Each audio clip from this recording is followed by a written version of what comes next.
Hello बच्चों, आज हम क्लास 6 का चैप्टर पार नजर के करेंगे। वह एक सुरंगनुमा रास्ता था। आम आदमी के लिए इस रास्ते से होते हुए जाने की मनाही थी, लेकिन छोटू ने एक दिन अपने पापा का सिक्योरिटी पास लिया और जा पहुंचा सुरंग में। फिर क्या हुआ इस चैप्टर में बताया गया है कि एक सुरंग होती है जिसमें कुछ लोग काम करते हैं। वहां पर आम आदमी यानी कि जो वहां पर सुरंग में काम करते थे, उनके अलावा किसी और आदमी का जाना वहां पर जो थी उसको अनुमति नहीं थी। और वहां पर जाने के लिए सिक्योरिटी पास बने हुए थे। जो उस सुरंग में काम करते थे उनको वह सिक्योरिटी पास जो था वह उनके पास रहता था, और वो भी उस सुरंग में उस सिक्योरिटी पास से ही प्रवेश कर सकते थे। सिर्फ उनके पास वो सिक्योरिटी पास था, और जिन लोगों के पास सिक्योरिटी पास नहीं होता है, उन लोगों को सुरंग में जाने की अनुमति नहीं होती। तो एक दिन मतलब एक जो व्यक्ति उस सुरंग में काम करता था, तो उसका एक बेटा था छोटू। उसने अपने पापा का सिक्योरिटी पास लिया क्योंकि उसके पापा उस सुरंग में काम करते थे। तो उसने अपने पापा का सिक्योरिटी पास लिया और वह सुरंग में चला गया, क्योंकि वह उस छोटू को बहुत उत्सुकता थी।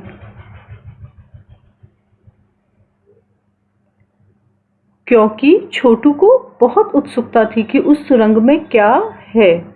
छोटू, कितनी बार कहा है तुमसे कि उस तरफ मत जाया करो। फिर पापा क्यों जाते हैं उस तरफ रोज रोज? पापा को काम पर जाना होता है। रोजाना वही वार्तालाप हुआ करता था छोटू की माँ और छोटू के बीच। उस तरफ एक सुरंगनुमा रास्ता था और छोटू के पापा इसी सुरंग से होते हुए काम पर जाया करते थे। आम आदमी के लिए इस रास्ते से जाने की मनाही थी। चंद चुनिंदा लोग ही इस सुरंगनुमा रास्ते का इस्तेमाल कर सकते थे, और छोटू के पापा इन्हीं चुनिंदा लोगों में से एक थे। चंद चुनिंदा यानी कि बहुत थोड़े से लोग, कुछ गिने चुने लोगों को ही ये इस रास्ते का मतलब वो उपयोग कर सकते थे, और छोटू के पापा भी उन लोगों में से एक थे। छोटू के पापा के पास वह सिक्योरिटी पास था। तो जब छोटू के पापा उस सुरंग में जाते थे तो छोटू को बहुत उत्सुकता होती थी कि वह भी इस सुरंग में जाके देखे कि अंदर क्या है। इसलिए वह अपने पापा का पास उठाकर कई बार जाने की कोशिश करता था, लेकिन उसकी माँ उसे रोक दिया करती थी कि तुम्हें कितनी बार मना किया है, तुम वह नहीं जा सकते। आज छुट्टी थी और छोटू के पापा घर पर ही आराम फरमा रहे थे। नजर बचाकर चोरी छिपे छोटू ने अपने पापा का सिक्योरिटी पास हथिया ही लिया यानी कि धीरे से उठा लिया और चल दिया सुरंग की तरफ। एक दिन जब छोटू के पापा की छुट्टी होती है और वो घर पर आराम कर रहे होते हैं, तो छोटू जो है वो चोरी छिपे अपने पापा का सिक्योरिटी पास उठा लेता है और सुरंग की तरफ चल देता है। वैसे तो उनकी पूरी कॉलोनी ही जमीन के नीचे बसी थी, पर यह सुरंगनुमा रास्ता था। अंदर दिए जल रहे थे और प्रवेश करने से पहले एक बंद दरवाजे का सामना करना पड़ता था। दरवाजे में एक खांचा बना हुआ था। छोटू ने खांचे में कार्ड डाला, तुरंत दरवाजा खुल गया। छोटू ने सुरंग में प्रवेश किया। अंदर वाले खांचे में सिक्योरिटी पास आ पहुंचा था, उसे उठा लिया। कार्ड उठाते ही दरवाजा बंद हुआ। छोटू ने चारों तरफ नजर दौड़ाई। सुरंगनुमा वह रास्ता ऊपर की तरफ जाता था, यानी जमीन के ऊपर का सफर कर आने का मौका मिल गया था। यह जो जहां पर छोटू रहता था, यह पूरी कॉलोनी जो थी वह जमीन के अंदर बसी हुई थी। और यह जो सुरंग जिस सुरंग के बारे में इस पाठ में बताया गया है, यह जो सुरंगनुमा रास्ता था उसमें अंदर दिए जल रहे थे। उसमें प्रवेश करने से पहले एक बंद दरवाजा आता था। उस दरवाजे में एक खांचा बना हुआ था जिसमें कि वह कार्ड सिक्योरिटी पास जो था वह डालना पड़ता था। तुरंत दरवाजा खुल गया। छोटू ने सुरंग में प्रवेश किया और अंदर वाले खांचे में वो सिक्योरिटी पास आ पहुंचा, तो उसने उसे उठा लिया। कार्ड को उठाते ही दरवाजा फिर से बंद हो गया। छोटू ने चारों तरफ नजर दौड़ाई तो सुरंगनुमा वह रास्ता ऊपर की तरफ जाता था, मगर कहाँ, मौका हाथ लगते ही फिसल गया। सुरंग में जगह जगह लगाई निरीक्षक यंत्रों की जानकारी छोटू को नहीं थी। निरीक्षक यंत्र यानी कि कुछ कैमरास या कुछ अलार्म, जो कि उस सुरंग में अगर कोई ऐसा मतलब कोई भी व्यक्ति अगर जाता है तो वहां पर फौरन वहां पे निरीक्षक यंत्र लगे हुए थे, जिसकी छोटू को जानकारी नहीं थी, लेकिन उससे वहां अगर कोई भी व्यक्ति वहां प्रवेश करता था तो उसकी जानकारी वहां हो जाती थी। मगर छोटू को यह पता नहीं था कि यहाँ निरीक्षक यंत्र लगे हुए हैं। छोटू के प्रवेश करते ही निरीक्षक यंत्र में संदेहास्पद स्थिति दर्शाने वाली हरकत हुई कि इतने छोटे कद का व्यक्ति सुरंग में कैसे आया। दूसरे निरीक्षक यंत्र ने तुरंत छोटू की तस्वीर खींच ली। किसी एक नियंत्रण केंद्र में इस तस्वीर की जांच की गई और खतरे की सूचना दी गई। इन सारी गतिविधियों से अनजान छोटू आगे बढ़ रहा था, तभी जाने कहां से सिपाही दौड़े चले आए, छोटू को पकड़कर वापस घर छोड़ आए। घर पर माँ छोटू का इंतजार कर रही थी, बस अब छोटू की खैरियत नहीं थी। छोटू के पापा ना होते तो छोटू का बचना मुश्किल था। जैसे ही छोटू ने सुरंग में प्रवेश किया तो वह तुरंत पकड़ा गया, क्योंकि निरीक्षक यंत्र ने इसकी सूचना दे दी। यानी कि कुछ खतरे की घंटी वहां बज गई कि इतने छोटे कद का कोई व्यक्ति कैसे सुरंग में आ गया, और उससे छोटू पकड़ा गया। और वहां पर एक सिपाही आया और उसने छोटू को उसके घर छोड़ा। छोड़ो भी, मैं इसे समझा दूंगा, अब फिर ऐसी गलती कभी नहीं करेगा। पापा ने छोटू को बचा लिया। जैसे ही सिपाही ने छोटू को घर पर छोड़ा तो उसकी माँ जो है उसे बहुत गुस्सा करने लगी, लेकिन उसके पापा ने जो उसे बचा लिया कि मैं इसे समझाऊंगा, ये दोबारा ऐसी गलती नहीं करेगा। बोले, छोटू, मैं जहाँ काम करता हूँ वह क्षेत्र जमीन से ऊपर है, वह आम आदमी वहां नहीं जा सकता, क्योंकि वहां के माहौल में जी ही नहीं सकता। तो फिर आप कैसे जीते हैं वहां, मतलब कैसे जाते हैं वहां? छोटू का सवाल लाजमी था, क्योंकि उसके पापा ने उसको कहा था कि आम आदमी जो है वह वहां के माहौल में जी नहीं सकता। तो छोटू को और एक उत्सुकता हो गई कि आप वहां कैसे जाते हैं। तो उसके पापा ने क्या कहा, मैं वहां एक खास किस्म का स्पेस सूट पहनकर जाता हूँ। इस स्पेस सूट से मुझे ऑक्सीजन मिलता है, जिससे मैं सांस ले सकता हूँ। इसी स्पेस सूट की वजह से बाहर की ठंड से मैं अपने आप को बचा सकता हूँ। खास किस्म के जूतों की वजह से जमीन के ऊपर मेरा चलना मुमकिन होता है। जमीन के ऊपर चलने फिरने के लिए हमें एक विशेष प्रकार का प्रशिक्षण दिया जाता है। जब छोटू ने अपने पापा से पूछा कि आप वहां कैसे जाते हैं, तो उसके पापा ने उसे सब कुछ बताया कि हमें एक स्पेशल या एक विशेष प्रकार का स्पेस सूट मिलता है, जिससे हमें ऑक्सीजन मिलता है। हमें खास किस्म के यानी कि एक स्पेशल वहां पर विशेष प्रकार के हमें जूते भी दिए जाते हैं, जिससे वहां पर चलना भी संभव हो पाता है। और इन सब के लिए हमें विशेष प्रकार का प्रशिक्षण अर्थात हमें प्रशिक्षित किया जाता है, हमें शिक्षा दी जाती है कि आपको वहां पर किस किस तरह से करना है, किस किस तरह से वहां पर रहना है। छोटू सुन रहा था। पापा आगे बताने लगे, एक समय था जब अपने मंगल ग्रह पर सभी लोग जमीन के ऊपर ही रहते थे, बगैर किसी तरह के यंत्रों की मदद के, बगैर किसी खास किस्म की पोशाक के। हमारे पुरखे जमीन के ऊपर रहा करते थे, लेकिन धीरे धीरे वातावरण में परिवर्तन आने लगा। कई तरह के जीव धरती पर रहा करते थे, एक के बाद एक सब मरने लगे। इस परिवर्तन की जड़ में था सूरज में हुआ परिवर्तन। सूरज से हमें रोशनी मिलती है, उष्णता मिलती है, इन्हीं तत्वों से जीवों का पोषण होता है। सूरज में परिवर्तन होते ही यहाँ का प्राकृतिक संतुलन बिगड़ गया। प्रकृति के बदले हुए रूप का सामना करने में यहाँ के पशु पक्षी, पेड़ पौधे, अन्य जीव अक्षम साबित हुए। केवल हमारे पूर्वजों ने इस स्थिति का सामना किया। तो छोटू को जब उसके पापा ये सब बता रहे थे, तो उसके पापा ने उसे बताया कि मंगल ग्रह पर जो है सभी लोग पहले जमीन के ऊपर ही रहा करते थे, बगैर उस समय कोई यंत्र नहीं होते थे, बगैर किसी यंत्रों की मदद के कोई विशेष प्रकार की पोशाक नहीं हुआ करती थी। हमारे पुरखे जो थे, पुरखे होते हैं पूर्वज, वो जमीन के ऊपर रहा करते थे, लेकिन धीरे धीरे वातावरण में परिवर्तन हुआ, सब मरने लगे। इस परिवर्तन की जड़ में था सूरज में हुआ परिवर्तन, क्योंकि सूरज जो है उससे हमें रोशनी और उष्णता यानी गर्मी मिलती है। इन्हीं तत्वों से जीवों का पोषण होता है और सूरज में परिवर्तन होते ही यहाँ का प्राकृतिक संतुलन बिगड़ गया। प्रकृति के इस बदले हुए स्वरूप की वजह से यहाँ पर जो जीवन जो है वह संभव नहीं हो पाया। केवल हमारे पूर्वजों ने ही इस स्थिति का सामना किया है। अपने तकनीकी ज्ञान के आधार पर हमने जमीन के नीचे अपना घर बना लिया। जमीन के ऊपर लगे विभिन्न यंत्रों के सहारे हम सूर्य शक्ति, सूरज की रोशनी और गर्मी का इस्तेमाल करते आ रहे हैं।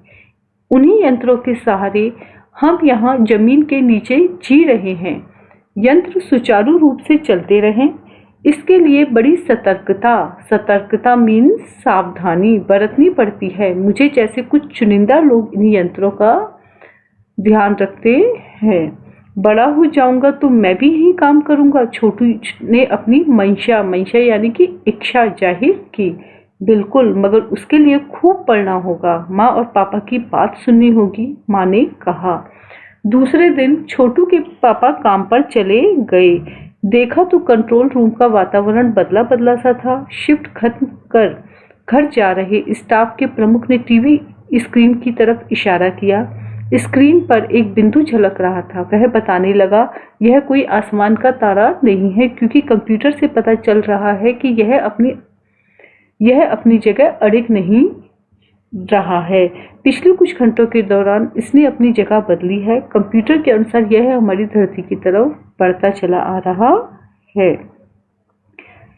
अंतरिक्ष यान तो नहीं है, छोटू के पापा ने अपना संदेह प्रकट किया। संदेह हमें भी है, आप अब इस पर बराबर ध्यान रखिएगा। छोटू के पापा सोच में डूब गए। क्या सचमुच अंतरिक्ष यान होगा? कहाँ से आ रहा होगा? सौर मंडल में हमारी धरती के अलावा और कौन से ग्रह पर जीवों का अस्तित्व होगा? कैसे हो सकता है? और अगर होगा तो क्या वह इतनी प्रगति कर चुका होगा कि अंतरिक्ष यान छोड़ सके? वैसे तो हमारे पूर्वजों ने अंतरिक्ष यानों उपग्रहों का प्रयोग किया था, मगर अब हमारे लिए यह असंभव है। उसके लिए आवश्यक मात्रा में ऊर्जा तो हो। काश इस नए मेहमान को नजदीक से देखा जा सकता। हाँ, अगर वह इसी तरफ आ रहा होगा तब तो यह संभव हो सकेगा। अब अंतरिक्ष यान से एक यांत्रिक हाथ बाहर निकला। हर पल उसकी लंबाई बढ़ती ही जा रही थी। छोटू के पापा ने अवलोकन जारी रखा। अवलोकन यानी कि उनकी बराबर इस चीज पर नजर थी। कॉलोनी की प्रबंध समिति की सभा बुलाई गई। अध्यक्ष भाषण दे रहे थे। हाल ही में मिली जानकारी से पता चलता है कि 2 अंतरिक्षयान हमारे मंगल ग्रह की तरफ बढ़ते चले आ रहे हैं। इनमें से एक अंतरिक्षयान हमारे गिर्द यानी आसपास चक्कर काट रहा है। कंप्यूटर के अनुसार यह अंतरिक्षयान नजदीक के ही किसी ग्रह से छोड़े गए हैं। ऐसी हालत में हमें क्या करना चाहिए? इसकी कोई सुनिश्चित योजना बनानी जरूरी है। नंबर 1, आपका क्या ख्याल है? कॉलोनी की सुरक्षा की पूरी जिम्मेदारी नंबर 1 पर थी। उन्होंने कुछ कागज समेटते हुए बोलना प्रारंभ किया। इन दोनों अंतरिक्ष यानों को जलाकर खाक कर देने की क्षमता हम रखते हैं, मगर इससे हमें कोई जानकारी हासिल नहीं हो सकेगी। तो वहाँ पर एक नंबर 1 की टीम थी जो उसकी पूरी जिम्मेदारी थी कि वो कॉलोनी की सुरक्षा करे। जब वहाँ कुछ खतरा उन्हें दिखा तो नंबर 1 से पूछा गया कि आप इस बारे में क्या कहते हैं। तो उन्होंने कहा कि इन दोनों यानों को हम नष्ट करने की क्षमता रखते हैं, परंतु इससे हमें कोई जानकारी हासिल नहीं हो पाएगी। अंतरिक्ष यान बेकार कर जमीन पर उतरने पर मजबूर कर देने वाले यंत्र हमारे पास नहीं है। हालांकि अगर ये अंतरिक्ष यान खुद ब खुद जमीन पर उतरते हैं तो उन्हें बेकार कर देने की क्षमता हमें अवश्य है। मेरी जानकारी के अनुसार इन अंतरिक्ष यानों में सिर्फ यंत्र हैं, किसी तरह के जीव इनमें सवार नहीं हैं। तो नंबर 1 जो थे उन्होंने बोला कि ये जो अंतरिक्ष यान हैं जिनसे हमें खतरा लग रहा है, इनको बेकार करके हम जमीन पर उतरने को मजबूर करें, ऐसे यंत्र हमारे पास नहीं हैं। लेकिन अगर ये जमीन पर खुद ब खुद उतरते हैं, अपने आप आते हैं, तो हम इन्हें नष्ट कर सकते हैं, यानी बेकार कर सकते हैं। और उन्हें ऐसा लगता है कि इनमें कोई जीव सवार नहीं है, सिर्फ ये यंत्र है। नंबर 1 की बात सही लगती है। नंबर 2 एक वैज्ञानिक थे, वे बोले, हालांकि यंत्रों को बेकार कर देने में भी खतरा है। इनके बेकार होते ही दूसरे ग्रह के लोग हमारे बारे में जान जाएंगे। इसलिए मेरी राय में हमें सिर्फ अवलोकन करते रहना चाहिए। अवलोकन यानी कि हमें इसके ऊपर नजर रखनी चाहिए। जहां तक हो सके हमें अपने अस्तित्व को छिपाए ही रखना चाहिए, क्योंकि हो सकता है जिन लोगों ने अंतरिक्ष यान भेजे हैं वे कल को इनसे भी बड़े सक्षम अंतरिक्ष यान भेजें। हमें यहाँ का प्रबंध कुछ इस तरह रखना चाहिए जिससे इन यंत्रों को यह गलतफहमी हो कि इस जमीन पर कोई भी चीज इतनी महत्वपूर्ण नहीं है कि जिससे वे लाभ उठा सके। अध्यक्ष महोदय से मैं यह दरख्वास्त करता हूँ कि इस तरह का प्रबंध हमारे यहाँ किया जाए। नंबर 3 सामाजिक व्यवस्था का काम देखते थे।